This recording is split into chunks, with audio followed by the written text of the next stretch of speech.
The million-dollar question, can a sex offender be cured? I avoid the word cure.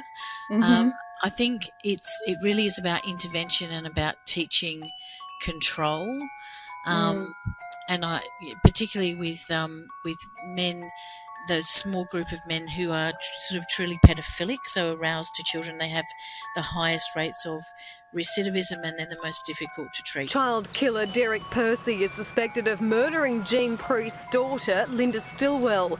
In prison since killing Yvonne Toohey in 1969, he's Victoria's longest-serving prisoner. Alicia, tonight a registered sex offender is on the run. He's 41-year-old Robert Harper from Cabbage Tree. The reasons he's on the registered sex offenders program is because of an offence in 2006 in Western Australia. On Monday, detectives will claim on a number of occasions since 2016 he lured women to his inner city apartment using fake online dating profiles.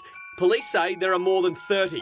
They've been coming forward since August after authorities raided a property, finding mobile phones, recording devices and illegal drugs.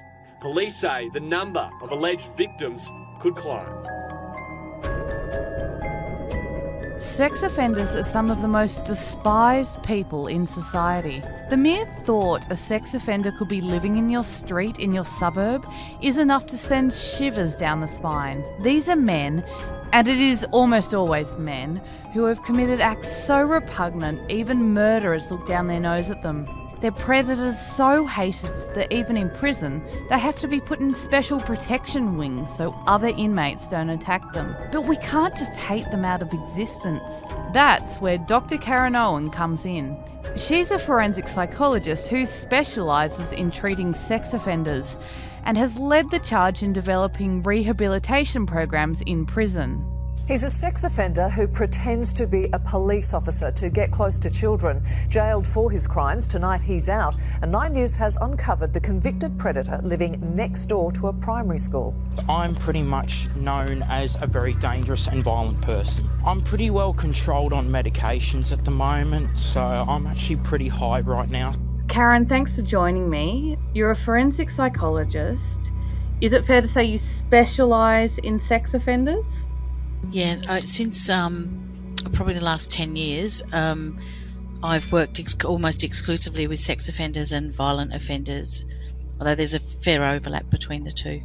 What attracted you to this line of work? Because, I mean, you know, you go to uni, you study hard and you think, I want to spend a lot of time with really dangerous men. What attracts you to this line of work? I actually fell into it by accident in many respects. I started life or career as a nurse in psychiatric nursing and disability nursing, and working with clients ultimately that had dangerous antisocial behaviour. And I just became fascinated over time about why so many of our client group acted out sexually. When something went wrong, it was of a sexual nature. And so I went back to university and started studying psychology, and kind of made a bit of a career transition from nursing to psychology at some point. And I was working in a secure services unit, which had intellectually disabled men who had dangerous antisocial behaviour, and predominantly sexual offences.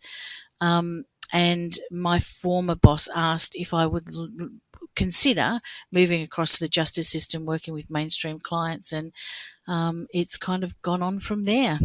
So is there a known link between having an intellectual disability and sex offending? I don't think there's necessarily a known link. I think one of the issues is it was in the days where we were making the transition from institutions into community residential units. And within the institutional settings, I think a lot of those sort of disinhibited sort of sexual behaviours were fairly common, but managed within the institution. You know, you're in an environment that's, you know, on a few hundred acres and people can wander around and not be in the public. and other nurses around, or staff around, would redirect people back to their respective units, and say don't do that on the road and all of that kind of thing. And then all of a sudden we were in this position where people were moving out into the community, into small group homes, and with a lot more sort of community exposure and community access, and with not necessarily those kind of expected boundaries around sexual behaviour.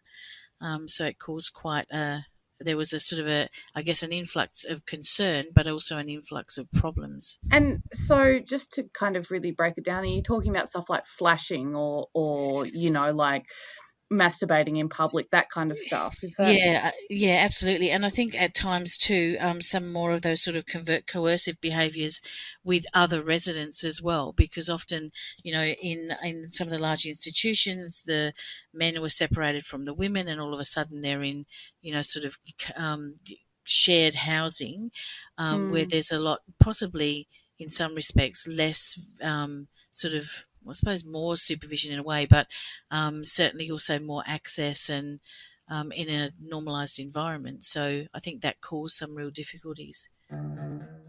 Karen begins working in prisons as a forensic psychologist. It's the mid-1990s. Grunge is in, but so are supermodels and rollerblades. Nirvana is playing on the radio. Unless you were listening to Tupac or Salt and Pepper in your Discman. Oh, and everyone has their hair done like Rachel from Friends. And sex offenders are being sent to prison, doing time, and spat back out again. There was no established treatment or rehabilitation programs for sex offenders in prison, which meant there was little hope of them ever changing their behaviours. And as soon as they were let out into the community, chances are they would attack someone and end up back inside again. So Karen's first job in the justice system is to introduce programs into prisons and community corrections in Victoria. Really, it was at that time where there were no formalised programs in the prison system anywhere in Australia, and so sort of four of us really sat around a desk looking at each other going, what do we do? And started looking at the research in terms of programs overseas.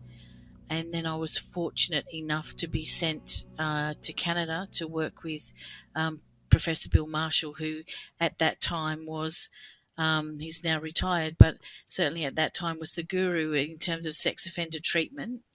And he was running both community-based and prison programs for corrections in Canada.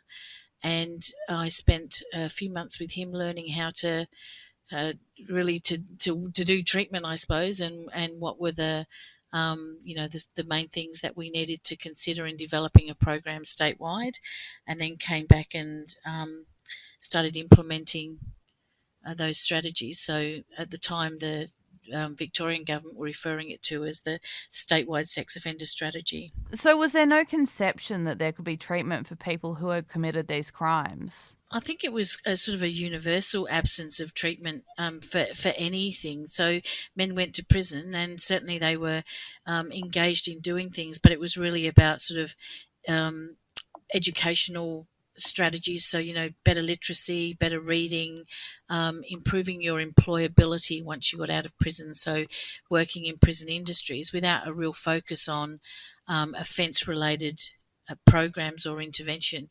And there were, the odd trial programs. There was an original sex offender program that ran for I think probably a few months, based out at Pentridge, which was the first kind of go at doing anything in terms of treatment, and then that sort of was built upon with the information that we got from Canada and sort of developed into the treatment program that we had. The $1 million question: Can a sex offender be cured?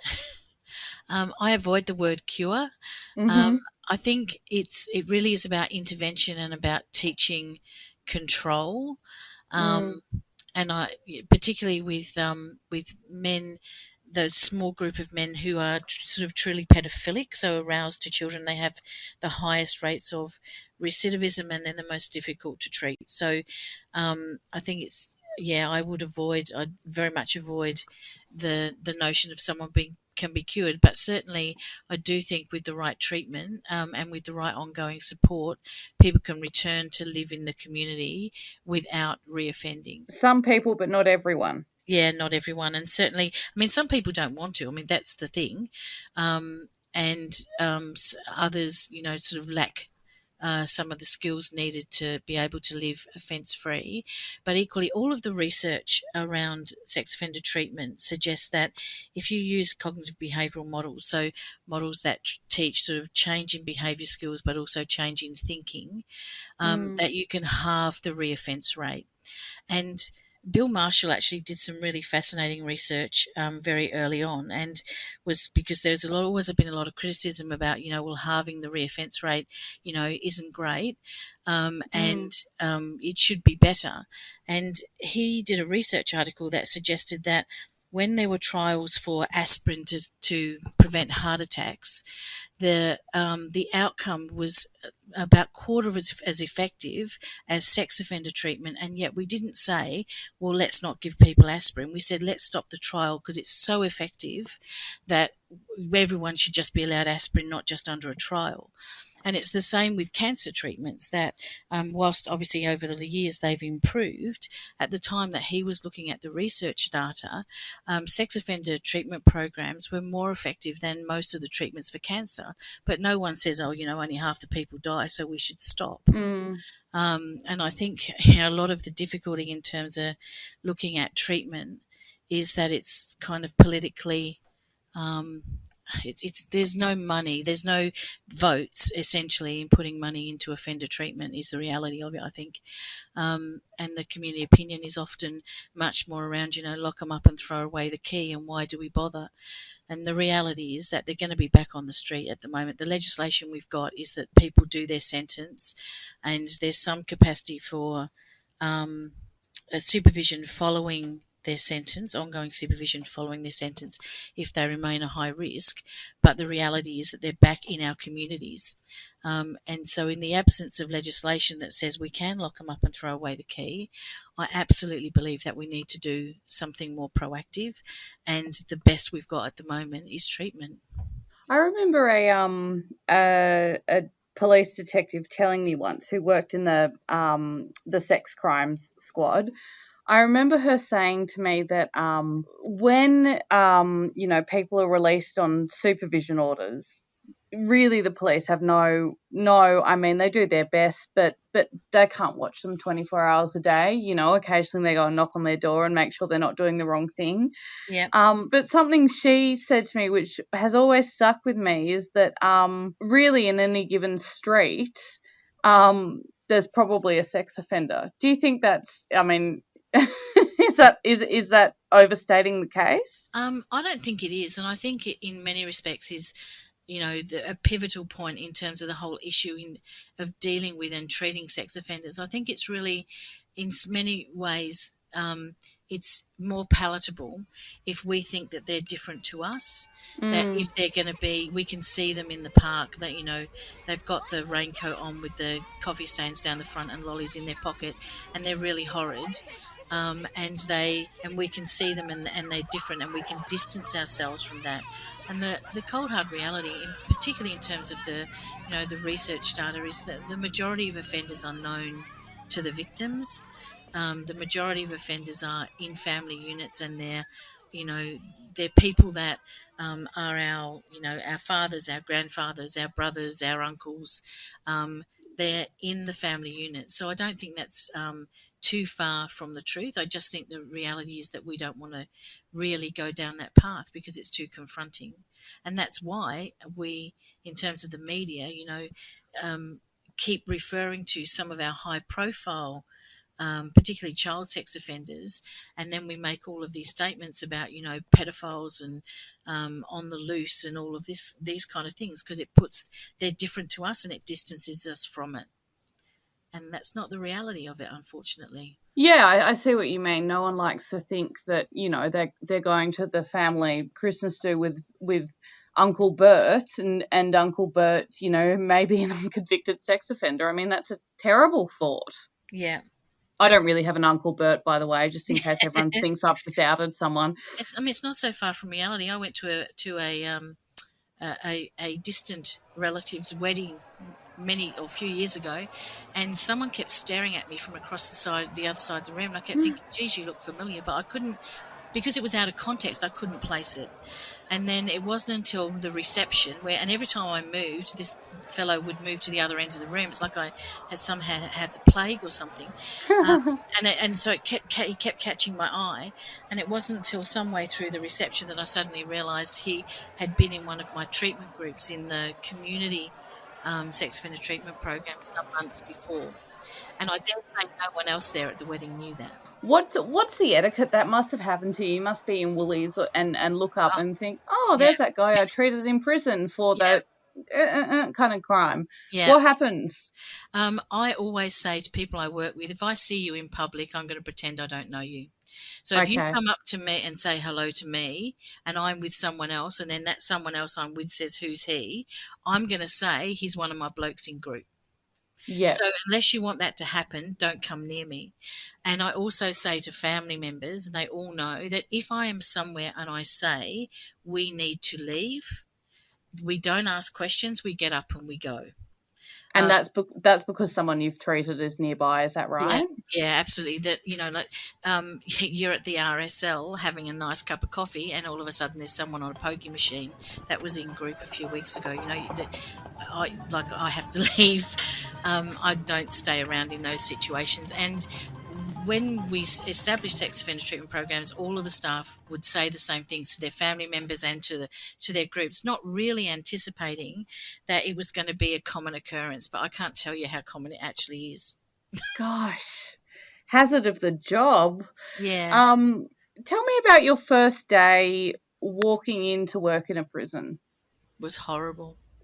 What prison was it? It was at then Ararat Prison, which is now Hopkins Correctional Centre. Ararat Prison, now known as Hopkins Correctional Centre, is a medium security jail in Western Victoria. It's a dedicated protection prison, which means the inmates would be bashed or murdered if they were kept in a mainstream prison. An inmate can end up on protection because they're high profile or involved in gang warfare, but most of the time it's because they're a pedophile. And all the other prisoners just want to kill them. It was a protection prison that had, some other protection prisoners, but predominantly sexual offenders. And I think I had been around the traps for a while since then, like before then. So I didn't actually think that it was going to be a big sort of culture shock, but indeed it was. And I still, to this day, remember the feeling of going in the front gate, and it was a Monday morning and prisoners were lined up outside the governor's office for disciplinary hearings for things that had happened over the weekend. So there was this whole string of men sitting on a bench that I had to walk past, and it was the most uncomfortable walk I think I've ever had. And why? Were they looking at you? What? Yeah, I think it's that kind of, you're sort of trying to be cool and like, yeah, this is okay. I'm in a prison, but I'm okay with that. And on the inside, just feeling so uncomfortable. And whilst I had worked with offenders, I hadn't worked in a prison. No. Obviously until that first day. And that's medium to maximum, isn't it? Yeah. So you have to do the whole thing getting in there. You have to, empty all your pockets and go through the scanner. And I imagine that in itself is quite confronting. Yeah, I think I'm okay with it now, but at the time it is quite very early on. It is confronting, and sort of having to wait for doors to be opened for you, and for prisoners if they're walking about to pass before you're allowed through, and all of those kind of things. They certainly play on your mind, but just that sort of being, all these prisoners that first day sitting up, staring as I walked past was really uncomfortable. And I actually think, again, it's one of those things that has stuck with me, but one of those things that I often talk to students about, and I think it's important that I keep it with me, because the last place that you want to be complacent is when you're wandering through a prison. And when you're actually interviewing people in prison, you're just sitting one-on-one usually in a room, aren't you? There's no correctional officer there because of confidentiality. Yeah. I mean, there's duress alarms and there's, doors with windows, and prison officers fairly frequently walking past, checking that everything is okay. And there's very clear guidelines about in those kind of rooms where you sit and who's closest to the door and what you do Mhm. should you need to leave. Mhm. So, but again, it's that, like not being complacent, that it would be really easy to get very comfortable getting, Yeah. out of prison and being in that environment. And I think it's important not to. Do you ever have sex offenders try and behave in a sexualized way with you, try and flirt with you, try and charm you in a sexual way? It has happened over the years, and there's often sometimes it's about charming, and sometimes it's about trying to put us off. So often I'll have offenders that use really vulgar language and really confrontational kind of ways of saying things. And I think it's about trying to, a lot of the time, trying to put us off so that, if we're feeling uncomfortable, then we're not going to pursue that line Trying to of shock questioning. you, kind of? Yeah, absolutely. And I think, in all honesty, probably in my early years of doing it, there were times when that worked. I'm imagining you've heard the whole gamut of what the average person would think of as kind of off and macabre kind of sexual type of things. Yeah, yeah. And I think one of the things to remember too is for me, is to not assume. I was interviewing a man, a rapist, some years ago, and he had a rape kit in his car and chain. And I had made an assumption about what the chain was for. And then halfway through the interview, he looked at me as if I was from Mars and said, no, you don't use it for that. Here's what you do with it. We might stop it there. Karen is used to hearing pretty intense stuff, but some of it's even too messed up for the most experienced true crime listeners. Karen's been given awards for her work pioneering the treatment of sex offenders in this country. But there was one man she couldn't crack: Australia's most notorious child sex offender, Derek Percy. Suspected serial killer Derek Percy has been named as a witness at the inquest into one of Victoria's most mysterious cold cases. Linda Stillwell's mother says she simply wants to know where her daughter's body is 45 years after she disappeared. Retired policeman Bernie Delaney put Percy behind bars for killing Yvonne Toohey, the Victorian 12-year-old kidnapped from a beach in 1969. He fantasised about what he would do. He wrote about it. He wrote pages and pages fantasising about what he would do to small children. Derek Percy has said he doesn't remember if he's responsible for some of Australia's most notorious child abductions. A juror who sat on the trial for the 1969 killing of Yvonne Toohey has no doubts. He was evil. He didn't deserve to live, really. There was nothing. He was like a zombie. 23 minutes before 8, and we have some breaking news. We welcome Sly of the Underworld into the studio. Sly, good morning to you. Good morning, gentlemen. It's in one way sad news, and that is that child killer Derek Ernest Percy died at St Vincent's Hospital about 2 a.m. this morning. Let's talk about Derek Percy, who is one person that you interviewed him in prison. Yes, that's right, yeah. Derek Percy is a child murderer.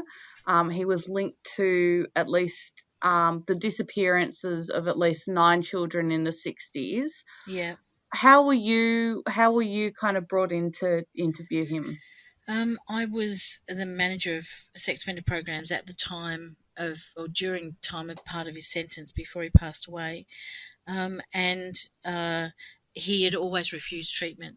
So one of the things that we had to do every few months was go back down to the prison where he was at, which was at Barwon, and re-interview him, and yet again suggest that he might like to engage in treatment as a way forward. And I don't necessarily know that it would have meant release into the community, but certainly as a way forward to a less secure environment within the prison system or whatever.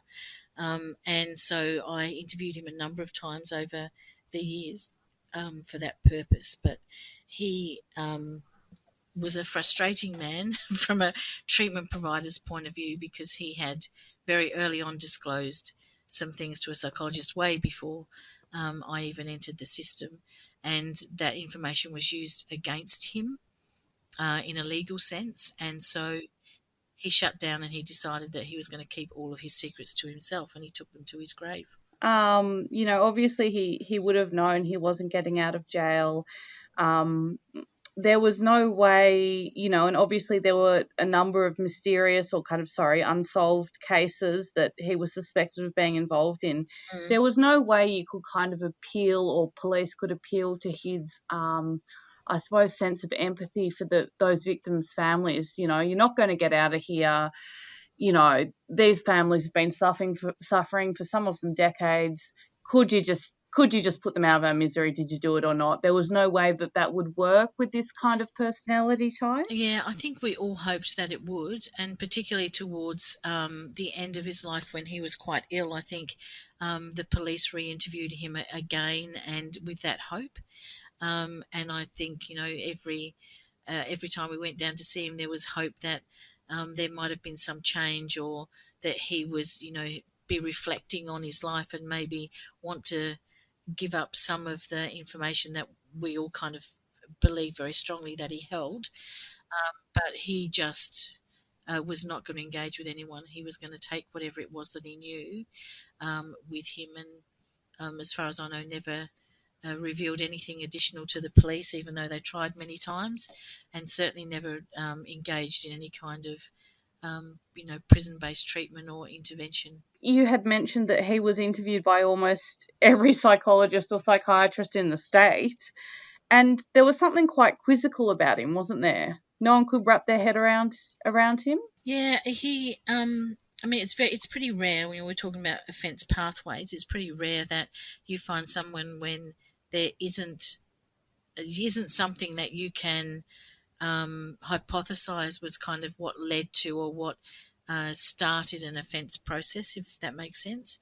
And with him, there was very much an absence of information and about, or I guess, reasonable explanation as to what commenced his offence pathway. And again, it's not. I don't know whether it doesn't exist or whether we just weren't able to find it. But he was unusual in that regard. None of the psychologists or psychiatrists who interviewed Percy could find an explanation for his crimes. Most people have a trigger, whether it's an abusive childhood or a failed romantic relationship, something that sets off their offending. But Percy's life always seemed pretty idyllic until he was caught for murder. In jail, he was a model prisoner, but every expert who assessed him was definite.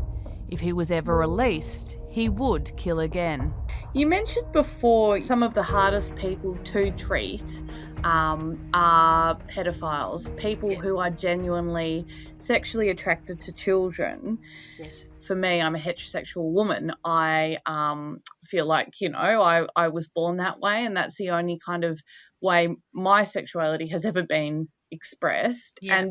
And to me, it seems very strange that I could kind of go to therapy and someone could make me not attracted to men, for example. Yeah. And I imagine that if you are genuinely attracted to children, is that what the problem is? It's kind of impossible to treat because it's innately how these people are made. How does that work? Yeah, I think it's kind of a really unpalatable thing for people to hear, but I think that the reality is that there is a group of men in our community who are attracted to and aroused by children, and that's not going to change.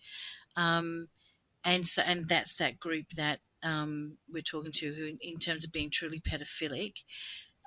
The difficulty is that there's a misconception as well that everyone who offends against a child is a pedophile, which is completely inaccurate. So the research kind of very strongly suggests that less than 10% of the population of men who offend against children, and certainly I acknowledge there are women that offend against children as well, but our work at the moment and the research is predominantly related to males. That less than 10% of them offend because of arousal.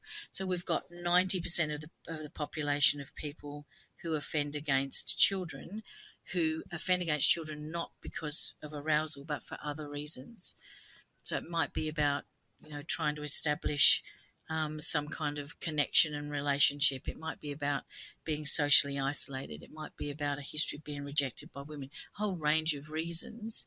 And arousal is part of that. That's not to say that they're not aroused during their contact with the child, but it's not driven by arousal, which is very different to those pedophilic groups. If you've been listening to the series, you might remember me talking about Adrian Bailey, the man who raped and murdered ABC journalist Jill Meagher. Now, before Bailey committed that heinous act, he had a long history of sex offences already under his belt.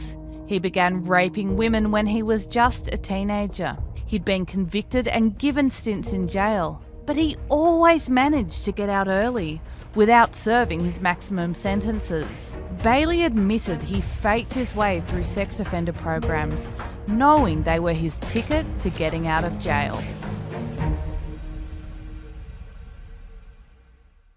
Say I am a sex offender and I have offended against a child, and I'm in your office, and you have to evaluate whether or not I should be released back into the community. Now, I know that's more than just you. How do you know I'm not just saying the right things to get out of prison?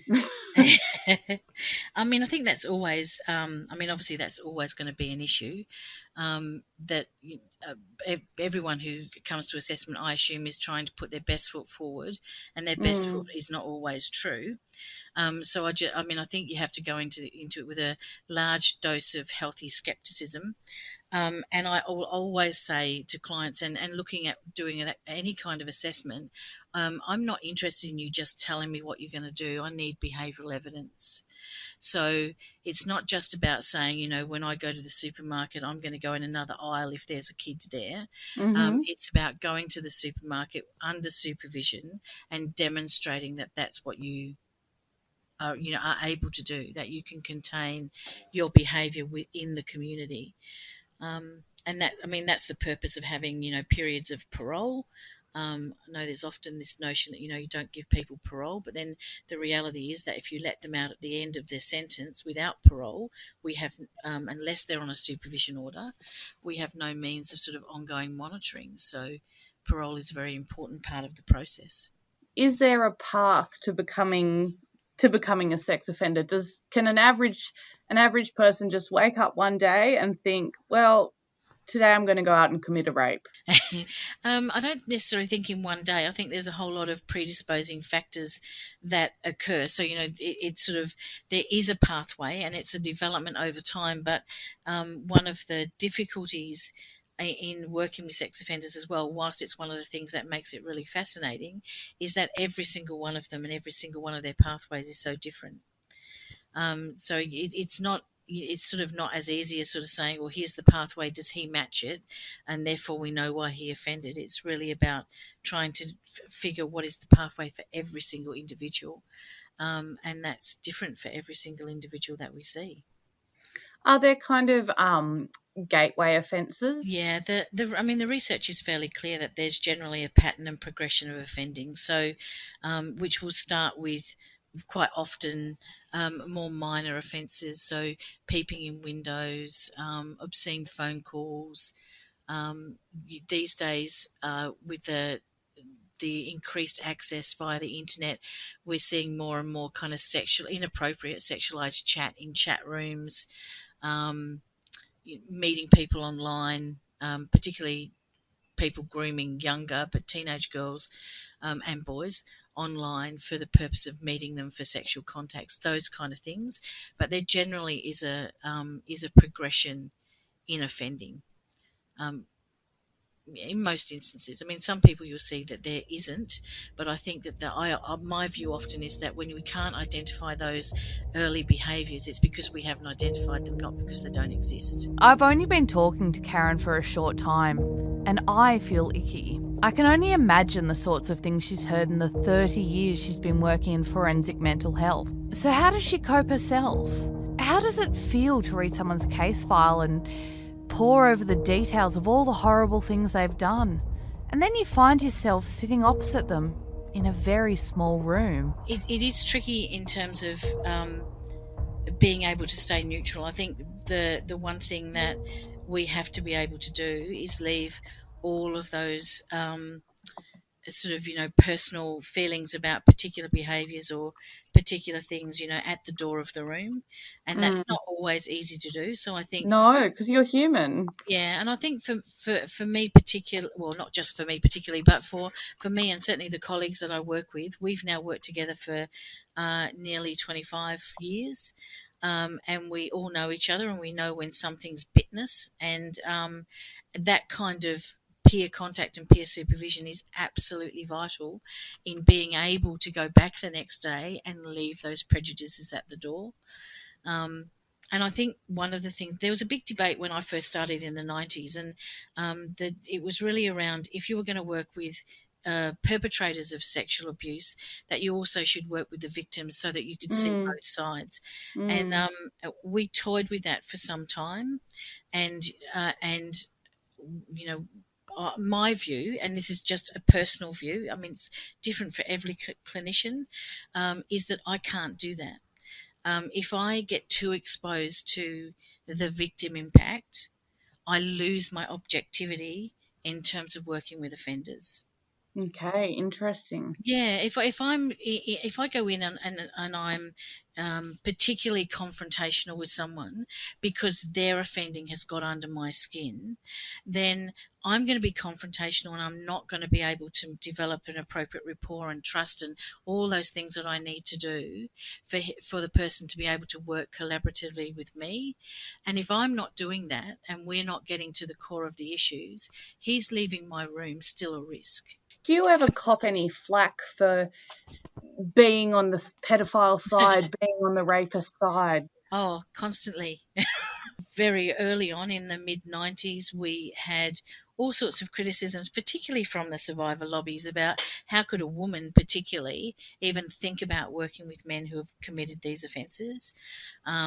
We're fairly constantly called civil libertarians. I think it's died down a little bit now, and certainly our Australian of the Year this year, I just think her views about the perpetrator survivor groups working together and what we need to do is just brilliant, because it's the first time, in 20 odd years that I've heard such comments, and it's a really informed view. The Australian of the Year Karen is talking about is Grace Tame. Grace was 15 when she was repeatedly sexually assaulted by her 58-year-old maths teacher, but she was forbidden from telling her story publicly by an archaic law that silenced survivors of sexual assault. Grace fought for her right to identify herself as a rape survivor in the Supreme Court of Tasmania and won. Her fight was championed by News Corp journalist and sexual assault advocate Nina Funnell. Grace's campaign went viral using the hashtag #LetHerSpeak and has been embraced around the globe. Here she is accepting her award as Australian of the Year. Since I was announced as Australian of the Year just over a month ago, hundreds of fellow child sexual abuse survivors have reached out to me to tell their stories, to cry with me. Stories they thought they would take with them to the grave out of shame for being subjected to something that was not their fault. Stories of a kind of suffering they had previously never been able to explain. Stories of grooming. I am one of the luckiest ones, who survived, who was believed, who was surrounded by love. And what this shows me is that despite this problem still existing, and despite a personal history of trauma that is still ongoing, it is possible to heal, to thrive, and live a wonderful life. It is my mission and my duty as a survivor, and as a survivor with a voice, to continue working towards eradicating child sexual abuse. I won't stop until it does. When you hear someone as courageous and inspiring as Grace, it's hard to feel much sympathy for perpetrators. And you can see why Karen might cop a bit of flack if it's perceived she's lending them a sympathetic ear. Anybody doing treatment with me, and I believe the same in the prison system now, be it in a group treatment program in the prison system or with as an individual therapist, I am not about making them feel better about what they've done. I'm about making the community safer. and I'll do whatever I need to do that, which means that, we're going to be putting in very strict boundaries around what people do, that we're going to report if we're aware of further offending or someone who is at risk. It's not, obviously I have to work collaboratively with the offender. Otherwise, as I said before, we're not going to have any sort of positive steps in terms of community protection. But ultimately, my client is always the community, not the offender themselves. We've all read stories about women who fall in love with bridges or people who are sexually attracted to balloons. Yes. Have you ever come across something that you just think, wow, that's a new one? I think there's been a lot over the years. I've had men that have been particularly aroused in terms of trams, and so a lot of their, like, being on the tram and becoming aroused then leads to other behaviour on the tram. Really, the motion, maybe. Yeah, I think as a younger man. He was sort of one of his first experiences of arousal was related to the jiggling around on a tram, on one of those old green trams. Yeah. And that just progressed into sort of some very strange and quite entrenched behaviour. I don't know. And I mean, the bestiality stuff always fascinates me is the wrong word. Because it's not fascinating, but the bestiality. It's puzzling, I suppose, if someone doesn't have that inclination themselves. It seems so out there. Yeah, I still struggle to understand how whatever animal it is can be viewed as a sexual object. It's quite strange for me. I don't know. There's all sorts of, there's often arousal to inanimate objects and things, but generally that's kind of goes alongside some other form of arousal or offending. So those paraphilias, like, it's rare that you'll find one paraphilia. It's often, it's arousal to a range of things in addition to offending. I see. I think overall it's just, it's a fascinating area to work in because it is, quite often very, very difficult to understand, but at times quite bizarre. Yes, absolutely. I mean, gosh, you sometimes must just finish work and go home and pour a glass of wine and a cup of tea and think, what have I got myself into? Yeah. Well, often, particularly my fellow psychologists in private practice will often sit across the desk from each other and go, geez, this is a weird job, isn't it? Me too. How could you possibly hear those kind of things day in, day out and think, oh yeah, this is run of the mill, just like working at a checkout or Yeah. You've been an amazing interview. I will let you go so you can have that relaxing 3 minutes before your meeting. So thank you very much for your that's time. That's all right. I hope it goes okay. Next episode, we meet Dr. Jack White, a forensic psychologist with a very personal insight into the Snowtown bodies in the barrels case. You see, he treated one of the killers.